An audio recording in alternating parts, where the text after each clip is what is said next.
Welcome back to another episode of Slates and Koffee, everyone. We are your hosts, Toy Mason, Tequoia, and Nneka. We are proud to present you this episode.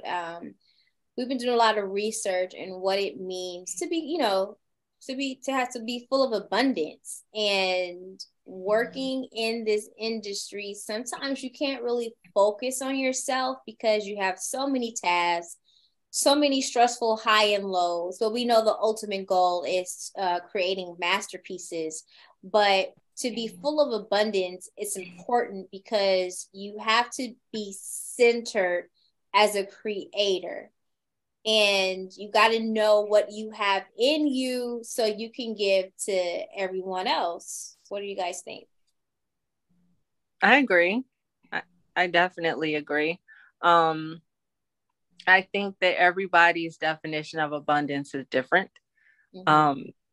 I mean, some people, they want the moon and the stars, and then some people, they just want to be happy here on earth. So, yeah. I mean, you can't really compare one person's idea of success and abundance to another person's. And just know what makes you happy and work with that. And I think that you will find that you have the abundance that you're looking for. You just may not realize it. Oh, that leads into depression too. Like, if you are not full of gratitude and abundance, you kind of take life for granted. Yeah. Yeah, you try to please everything and everyone, and you're not happy because you see this actor getting roles, and you're still part-time in here and getting these type of roles, but ultimately you're still doing what you want to do. Mm-hmm. It's just everyone's journey is different. Exactly. Yeah.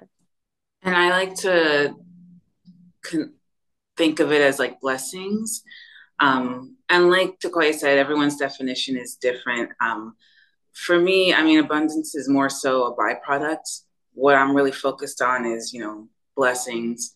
For me, I look to God for my blessings, trying to go forward in the way he directs me and be open to what he allows into my life. And, I personally, I'm an actress, but I'm not looking to be lead actor, 1%, super filthy rich, If people want that, that's their own. I'm not here to demonize that. But for me, just being able to work in a field that I chose and that I take pleasure in. I love storytelling, being able to do that on my terms. Granted, there's compromise. It can't just be all about me, but, being able to do that for the most part in a way that I'm comfortable with and making a livable wage, that for me would be success, blessings, abundance, because I'm only going to be open to be even more creative and live fully in that. So that's also abundance in that sense, where you're just able to produce more in the right direction. Yeah, that's very true. And I think that there is a problem when people, they want and they get, and then they get and they get and they get, and they don't know when to say no. They have to learn to say yes so that they can receive, but to also balance that with saying no and allow opportunities to go to other people, because also in passing that blessing to other people, they're allowing themselves to continue to receive abundance and feel gratitude and be grateful for the position that they're in. I've met many directors who they're like, I can't take on any more work. I have a full plate. So if someone needs a directing position, call these people or send your resumes to this person because they're looking for a director and I can't take on that project.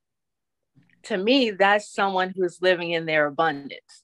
Yeah. They're grateful for what they have, and they realize that they would be greedy and taking on more than they can carry and passing that blessing on to someone else. So I appreciate people who do that.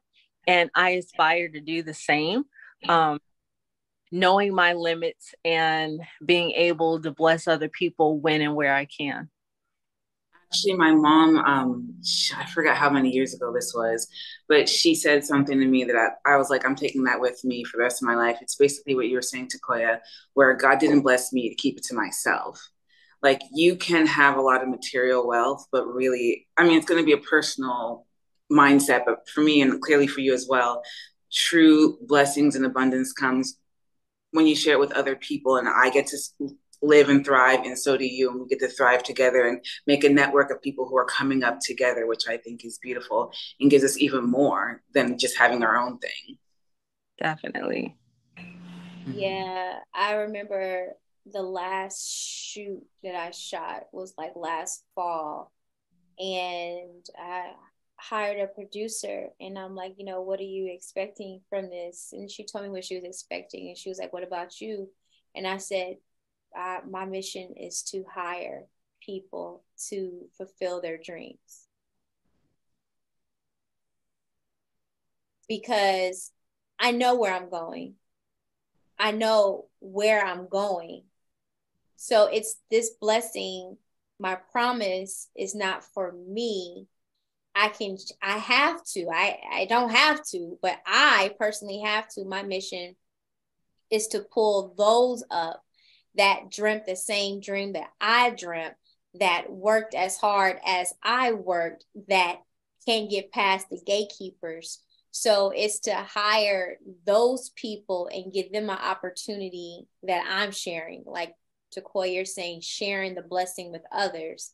We've all dreamt a long time, 20 years plus. There's actors, there's producers out there that can get their story out. It's not our opportunity. It's not our thing to keep it. Oh, I'm in, I'm buying. Peace out. It's not for us to do that. It's kind of like that Sankofa. You got to look back to bring those forward. Right. Exactly. Yeah. And that's living in your abundance. You have the much as is given to you is required. So once you're there and it's kind of like you're planting your seed to get more blessings. Right. You're not going to take the whole bag of seeds and be like, I'm gone. You got to keep replanting those seeds. Right. So you can see more trees, more plants flourish and grow and generations that's eating. I can hire Jerron, and Jerron, now he's opened the door for his sons and their sons and their sons. Don't have me go back to the Israel, how Abraham opened Israel. Israel came in, the whole generation was blessed. Yeah. But that's the truth. That's why we're given this talent. That's why we're given this God ability talent. This industry is definitely not an industry to break in, that's easily to break into. And it's for a reason. There's a lot of money that comes in this industry. This industry is a powerful industry. You got Avatar made $1 billion, in 2 weekends or 1 weekend? Well, we have a special guest. We are good and healthy. Thank you, Lord. Abundance. And you're still here with us. Yes, I'm still here. The coffin didn't take me out. It's not gonna take you out. We are still here, and our special guest has chimed in. So Nneka, you want to introduce your guest? It's a friend of mine. She's a singer, model, actor. She's held many hats, producing, writing, all that, directing. I guess I call that multi-hyphenate. And she's had, some pretty good success in different sectors. So her name is Carolina DeAthey, and here she is. Hey! Hello. Awesome. Hi. Hey, Can everyone hear me? Yeah, we can hear you. Okay. Perfect. Good. Yeah. I love your background. I know, I was about to say.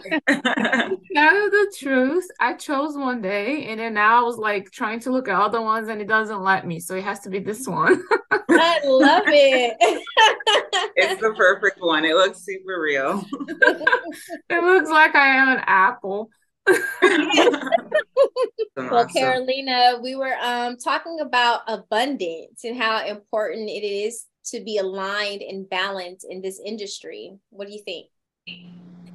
Well, I when Nneka sent me the theme of what we're gonna talk, and the first word that I saw was abundance. My first thought, it was what the man said: "I came to give you life and life in abundance." Mm-hmm. And I think a lot of, and I don't know everyone's background, but for me that it means a lot because I do follow Jesus. And the thought of I came to give you life and life in abundance, and how many of us, like, we say we believe in something, we talk about it, but we don't really claim it. Mm-hmm. Right? So yeah. I feel like it's about claiming it because, of course, we all gonna have ups and downs, and our industry is even that much harder. And we're definitely going to have the downs and all the rejection that comes with being an actress, right? Every room that you get, 90% is rejection. Yeah.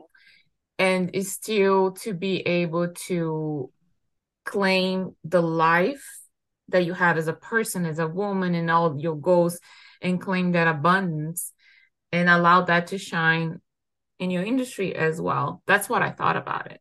Yeah. When I first read it. No, I think that's important because if you're not full already, especially in this industry, there are people that will try to fill you themselves. And so it's kind of like walking in your balance, walking in alignment for who you are, you know? Yeah, and this industry can even because I met a lot of people that, moved here to be in the industry and ended up leaving or going to different careers and not trying, although that's their dream or, what they really feel passionate about it. Because you ended up having, it's like Matt Damon said, like, listening and remembering some of his interviews, that there was a time that he stopped going to auditions and stopped trying, altogether because he was carrying a chip on his shoulders. Like he couldn't go anymore. He couldn't deal with the rejection anymore and how hard it is. And I think it can rub you off. Like it can, make you lose a little bit of your motivation. And a lot of times, a lot of your motivation that you just completely walk away. Yeah. And I think claiming the abundance and having that as a balance, like you said, and it keeps you grounded, but it still feeds your soul enough that you're not going to give up because you feel like you have purpose. Mm-hmm. There's purpose for you to be here, ladies. In this podcast, there's purpose. You're here for a purpose. Mm-hmm. And when you claim that abundance, when you understand the light and you walk in it, you understand purpose, and that to me is balance. Right. If that makes sense. Yeah. I remember one time I had a opportunity with an important exec, and I had been praying on opportunities forever. I'll get up, do my daily ritual, and I, spoke to God that day. And that day I got an opportunity. And so as we're talking throughout the week, I said, you know what? I'm just grateful. I'll be grateful enough because I had the opportunity to talk to this important person that have been in this industry for a long time and done amazing things. Some people will be like, no, I want to work with you. That's it. If I don't, then that's it. But sometimes we just have to be grateful for that moment. Like, I'm just grateful just to even speak to you. Mm-hmm. And then when you walk in that's when other doors open for you because you have to be grateful for the smallest things, not for what you want, because every opportunity is not going to be opportunity for you. But if you cut that off by being ungrateful, then it blocks your blessings. Well, I think going in even deeper into that, I have been told by producers who've come on different podcasts and webinars, and they flat out would say, if they're approached by someone who their first thought or first introduction is, what can you do for me? Or I need this, then that automatically shuts the door, because they're not walking in humility. They're not walking in gratefulness. They just want the other person to serve them. Yeah. And they aren't coming with anything to offer at all. Right. So I think that is a component to the whole abundance theme, because in order to receive, you have to be thankful for what you have. Mm-hmm. And then it'll grow from there. Yes. Right. Being grateful, it's a huge part of it. I think it's more like a foundation than anything else. That's even like my last post. I was talking about New Year's, and I was like, I just start the year like with gratitude, because it is a foundation. Everything we should be grateful for. Anything. Like, we're alive, we can breathe, we're healthy, you have food on your table, you have a roof over your head, all those things to be grateful. Now, walk into an opportunity that you have, the opportunity to be in front of a big producer or whatnot. Sometimes some people get upset they didn't get the part. That already happened to me. I've been, called for 2 major projects, and I didn't get the part. People that had a much bigger name than I had the part. But I was just grateful to be in that room. Yeah. So that those people know I exist now. Hello, now they know I exist, right? That's one thing. And the other thing is to also have, like, if you are walking the light, like, you have faith, you know that not every single thing is going to be for you. And to have this understanding that I was there for a reason, another window, another door is going to open up later. And after you see the project, you're like, whoa, you know what? That wasn't for me, really. And I'm just grateful, because it was not the right part for me, but those people still saw me, and they know I exist now. And like you said, it's going to it's going to lead to other things. I have this conviction, it's all tied, like the conviction, you have faith, it brings you, it makes you to have hope. It's even scientifically proven, if you're connected to faith, the people that have faith, they have so much more hope than others, and it plays differently in every aspect of your life, including when you're sick. Yeah. I think everybody has their own journey, and I feel like sometimes if you don't get parts or projects greenlit, just take that in for a minute and just sit and like, okay, is there something I should be learning from this? Is there something I probably need to work on myself, so when I do get the breakthrough, when it comes, I'll be completely ready? Exactly. Because this is a gatekeeper type of industry, because of its power that's in it. So everybody can't be in it like that, because a lot of people are not ready. They want the money, they want the fame, but they're not able to handle what this beast of an industry can really offer you. So as believers, if you're walking in it, you have more responsibility than anybody, because you have a greater responsibility to do a certain job in this industry. And it's a more spiritual journey. So you have to walk the walk. You can't walk like everyone else, because you don't know, you may be going in there to save someone. So yours is going to come. It's just it's all about timing on yourself. What have you done to yourself? Prepare for this. Are you walking in full gratitude? So when you do get it, you know where it came from, because it's not easy. It's not easy. It's only one Denzel. It's not easy. 21. And there's a lot of him in the Black community that can act like him, but it's his journey. He's grounded. He is a very grateful and gracious person, and he walks in humility. So yeah, it's really all about you at the end of the day. Yeah. And what you said about, like a lot of people or talent, they want the fame and the money. And that already to me tells me is the wrong way to go, about this, because the fame and the money should be something that you look at as a consequence of your passion, your work, and what you're doing, that you really called for that. It's your purpose. So that's a consequence. If you go in because of that, you're already in the wrong place. Yeah. You see what I'm saying? Yeah. Because it's such a hard industry, and there's so many aspects that you have the dark aspect, and it's predominant. You're going to be dealing with that. So being ready, like you said, you want to pray and, do everything that, be grateful that you didn't go this time. You're going to go next time, but you're ready to handle everything that's going to be thrown at you. Yeah, I agree with that 100%. I totally understand where you're coming from and what you're saying. Yeah. And ultimately, like trusting the process, like we were saying before, everyone has their own individual journey. Again, I always think back to when it comes to topics of waiting and not knowing your time, I always go back to, is it Sarah and Abraham? They were told they were going to have children, didn't have it till 25 years later.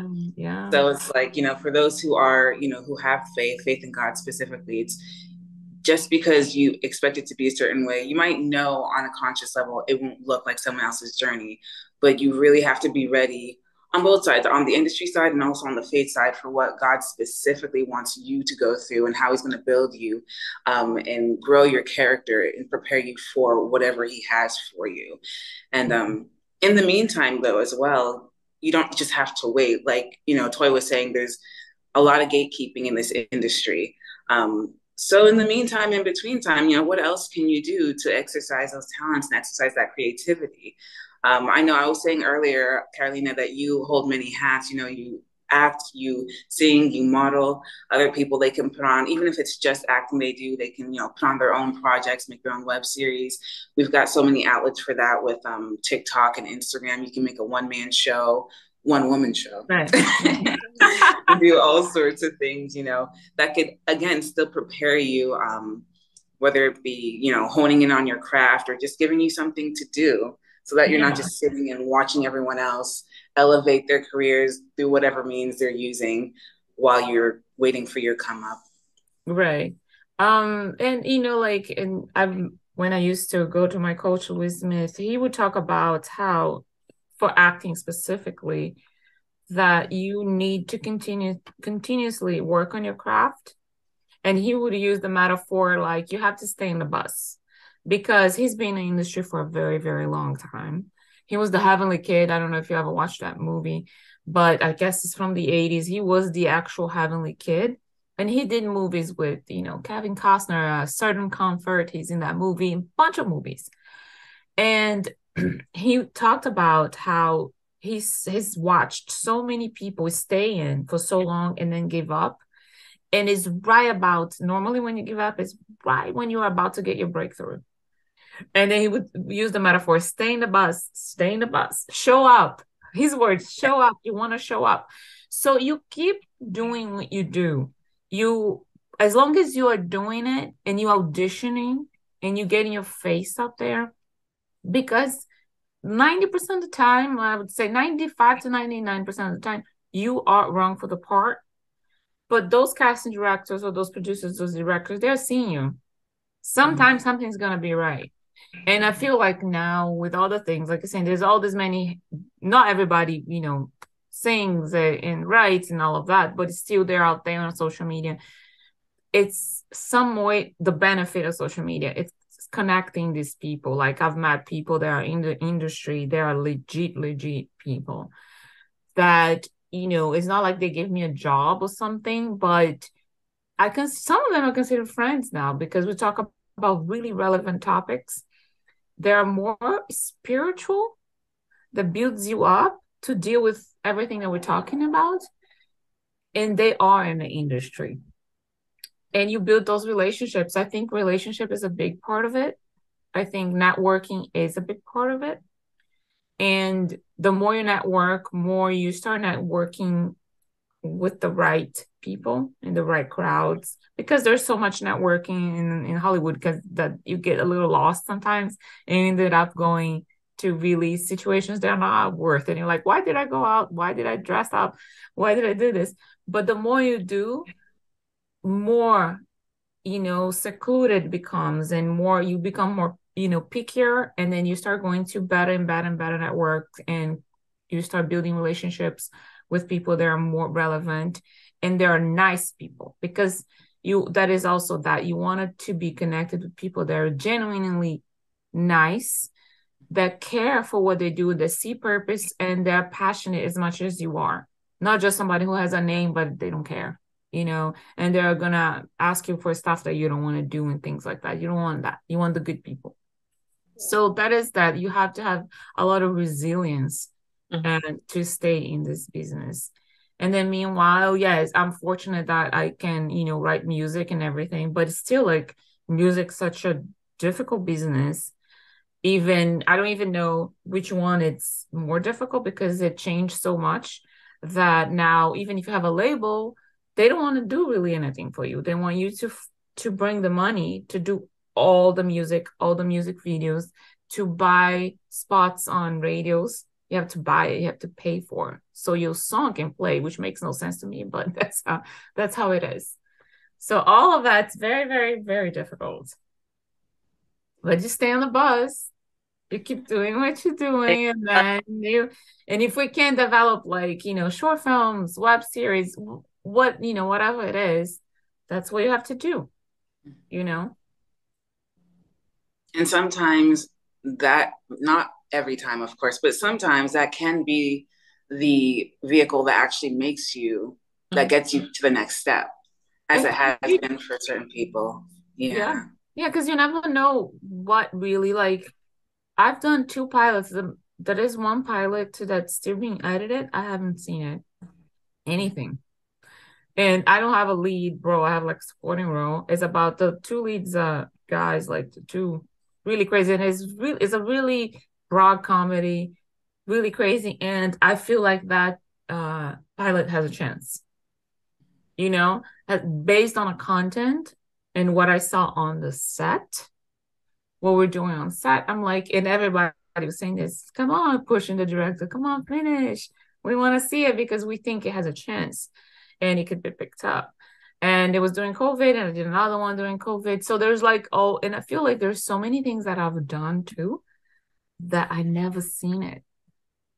Films, future films, is still finishing this and that. There's such a long waiting term in this industry too. I don't know if you guys have experienced the same, but you go and you do an indie film and you're like, what? It's like a year and a half. Where's the film? Can I watch? I feel like every actor that I know has one of those stories.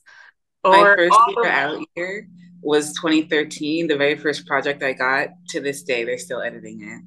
Wow. I still don't have the footage. Yes. But everyone that I know has a similar story. Oh, I never seen it. They didn't finish. Or there's another one that it was me and a bunch of other girls. We all booked this film, and we were training for almost 6 months with katana swords and martial arts, and that never even happened. Wow. Yeah, after almost 6 months training, and I'm talking about training 3 times a week. And you guys didn't film it? No, it never happened. Oh, wow. They lost funding? Something like that. I mean, I don't think they really tell you everything, if you're not a producer, just an actor. But that training would go on my resume, though. I'd be like, I can wield the katana, Marvel looking at you. We're the actresses, sometimes when we, see each other, we're like, we need to do a spin-off of that, because that alone is a story. It kind of makes me think of a little bit of Glow. Have you guys watched Glow? Yeah. on Netflix. Glow. Oh, It's not like yeah. Oh, the wrestling. it's not like that, but I can really relate to the training that they go through in Glow to make a movie. They don't have a budget, it's a small budget and all of that. But Glow is a wrestling show. Right. But it just makes me think of some of the training situation and how we did and it never happened and all of that. I think, you know, in indie filmmaking, I think just filmmaking period, that we don't see a lot of the project that's the finished project, because a lot of egos are involved. Yeah. I did something in 21. It was a great feature doc. It was about this guy's story. It was very compelling, very healing of what the community needed to see. But the powers that be behind it, oh, it's not this. Oh, we want this to put in there. Oh, we Trump support. Like, it was a lot of, and I'm like, this is, you know, it was a great story. But there's a lot of egos. I mean, it's male dominant. And then money talks too. Whoever's holding the money bags, no. Oh, yeah. You know. So I think like in most of them, whoever holds the money holds the say in a way.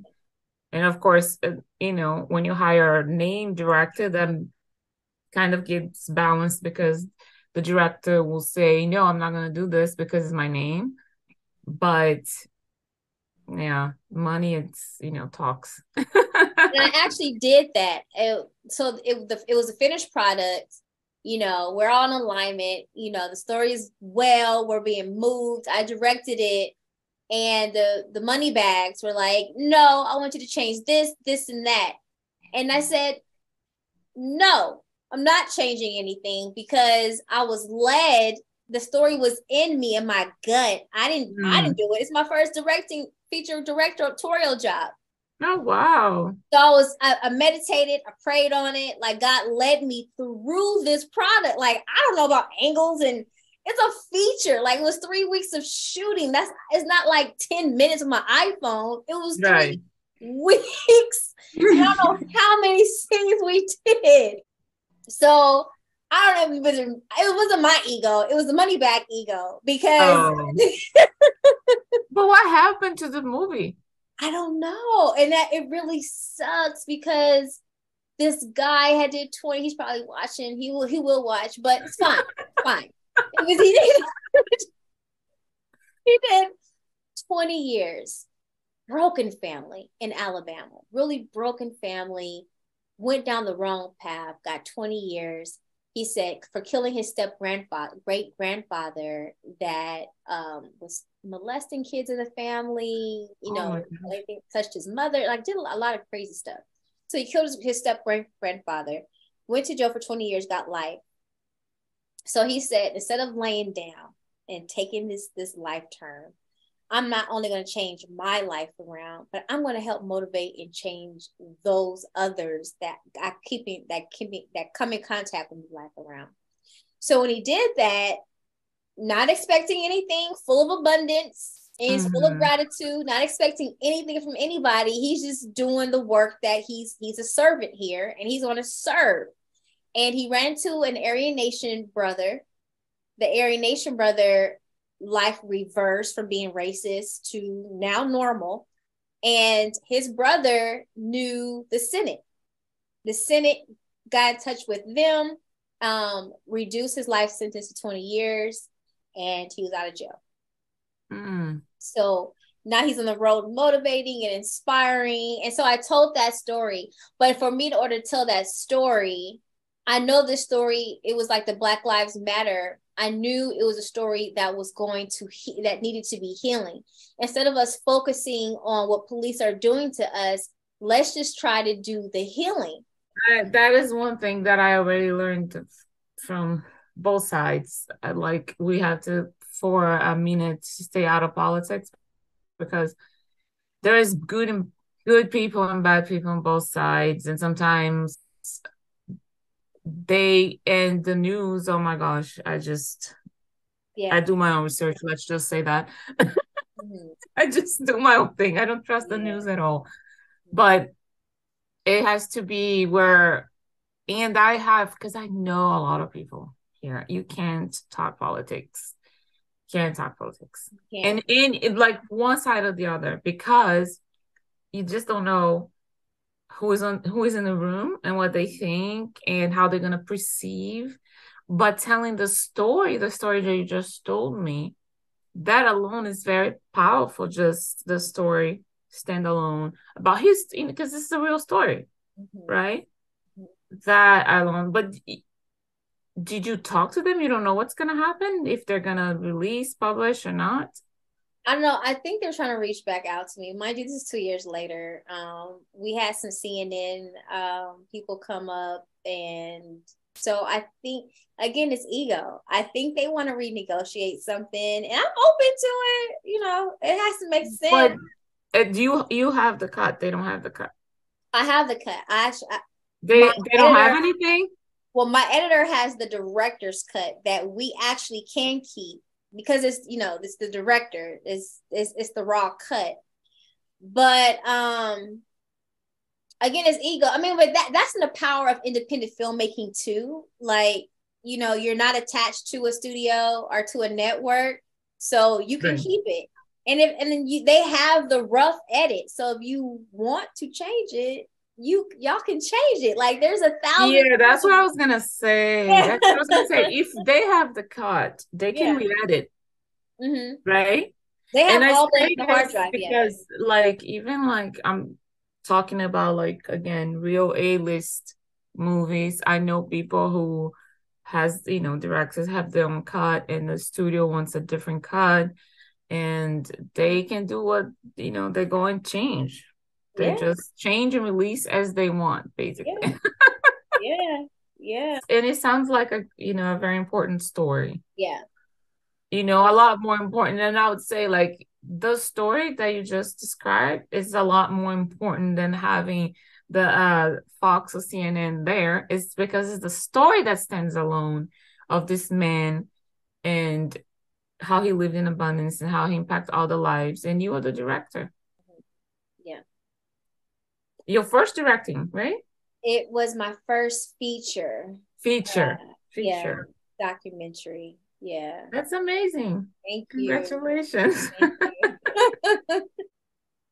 Well, anyone have any last questions before we wrap? Do you have anything coming out soon? Or anything you're working on? Oh, I have that pilot that I just mentioned, but we don't have a date. So I just thought, because we were just talking about it this week. And the director's working on it. His name is Kurt Jones. He has, an Emmy. He's an Emmy Award winner. And we're just waiting because he's the one doing it. I'm working on a single. The single is ready. And I could release now, but I'm waiting on the music video. So there's one more day of shooting, and we'll probably do it now in February. I'm just waiting on the director too, what day is good for him and all of that. Working on different things. Yeah. But the single, I think, will come out. It will come out this year. I want to come out before summer because I think it's good for summer. I just don't want to release it and then be so long before the music video release it. Right. I want to kind of be, close. I have another song. I was just talking to my friend. He's a rapper in the UK. We also have a song that's being recorded. I'm just waiting also on him. So I feel like I have all these things that I worked on it, and they're all there, waiting. In limbo. Yeah, waiting to be released. Yeah. And then there's other things that I'm there's one that was attached, and we have the money and everything. Is being such difficult time getting the money to the United States.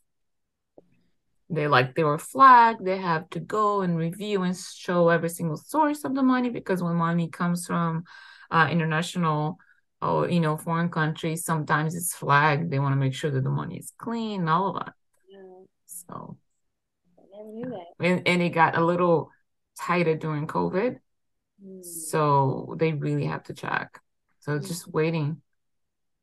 That waiting game on this other projects, which is more, they are bigger, like the feature films and things like that.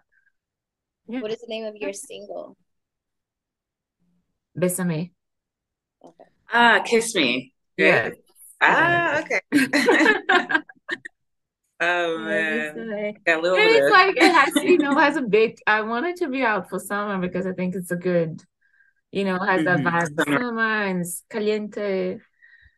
Has a little bit of Spanish in it. It's all in English, but there's like a couple sentences because the name Bésame, which is kissing me. You're right.